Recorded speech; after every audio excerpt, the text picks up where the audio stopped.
back to House on the Hill. Today I'm organizing all of these homeschool papers. Now this is a stack of completed assignments and worksheets and artwork that my children have done this year. I tend to just keep everything throughout the year, and then towards the end of the year I get it all out, and that's when I go through and figure out what I'm going to toss and what I'm going to keep. You may live in a state where you're required to keep a homeschool portfolio for your child. I live in Kentucky. We're not required to keep that. In fact, I could toss everything in this pile into the garbage and that would be okay. But I'm not going to do that. In fact, I kind of do my own homeschool portfolio for each one of my children. So the first thing I do is I'm going to separate all these papers into 3 different stacks. And then that's where I'm going to go through the stacks and decide what I'm going to toss and what I'm going to keep. Now, here's my criteria for the keep is if it's artwork, I want it to be either something special that they did that I know they worked hard on and they loved, or something that I just really love myself. So that's my deal for artwork. I'll probably keep 3 to 4 pieces per child.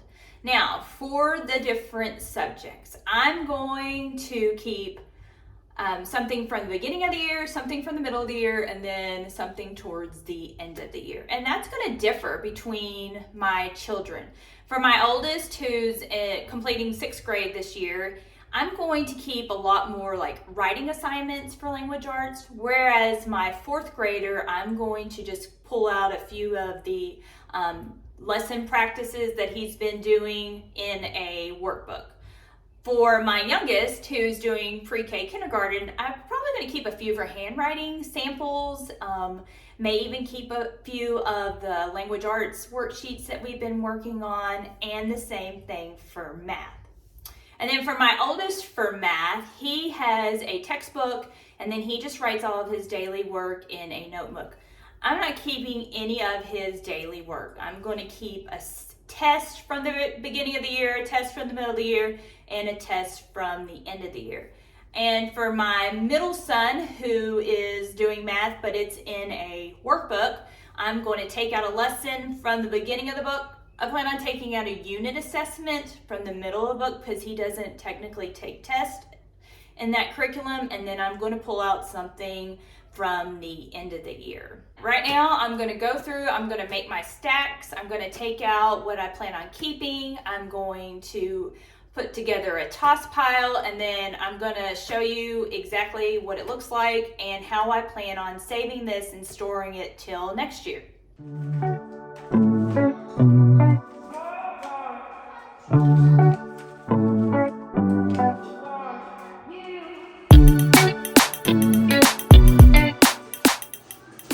Okay, I'm done going through the pile. This is everything that I've decided to toss. And then this is the little stack that I'm keeping for Colton. This is the little stack of stuff that I'm keeping for Carson. And this is Sarah's little stack that I'm keeping for her. Now, to Carson and Colton's stack, I'm also going to add copies of their progress reports and attendance and their report cards. But those will go in later because we still have about 3 to 4 weeks left of school. And if we have anything special that I want to add at the end of the year, I'll just go ahead and add those here. So this is how I store it. I bought these storage bins from Office Max. I believe they were $10 to $12 a piece. But on the inside, you can hang file folders in them. And I just have them labeled like birth through 4 years, preschool, kindergarten, 1st grade, 2nd grade, 3rd grade, and so forth. So Carson's here for 6th grade. I'm just gonna go ahead, open it up, put everything in. That way it's safe. Put the lid back on, and then I just store these tubs in our attic because they are bigger and bulkier and I don't need them that often, maybe once or twice a year. I store them in the attic so that they are out of the way and I know where they're at for safekeeping. Some things that I didn't include, but you could, would be a list of all the field trips that you've taken and even some pictures if you want to add those. You could even keep like a reading log, books that you did for family read aloud or that your children did independently. Those would be great to look back on, all the books that you've read throughout the years. I may add a few more things. This is only my second year, but this is the way that I'm currently deciding what I'm keeping and what I'm not. I hope that you enjoyed the video and I hope that it was helpful to you. If you have any other great ideas, if you could just put those down in the comments below, I'd love to read them. And until my next video, bye.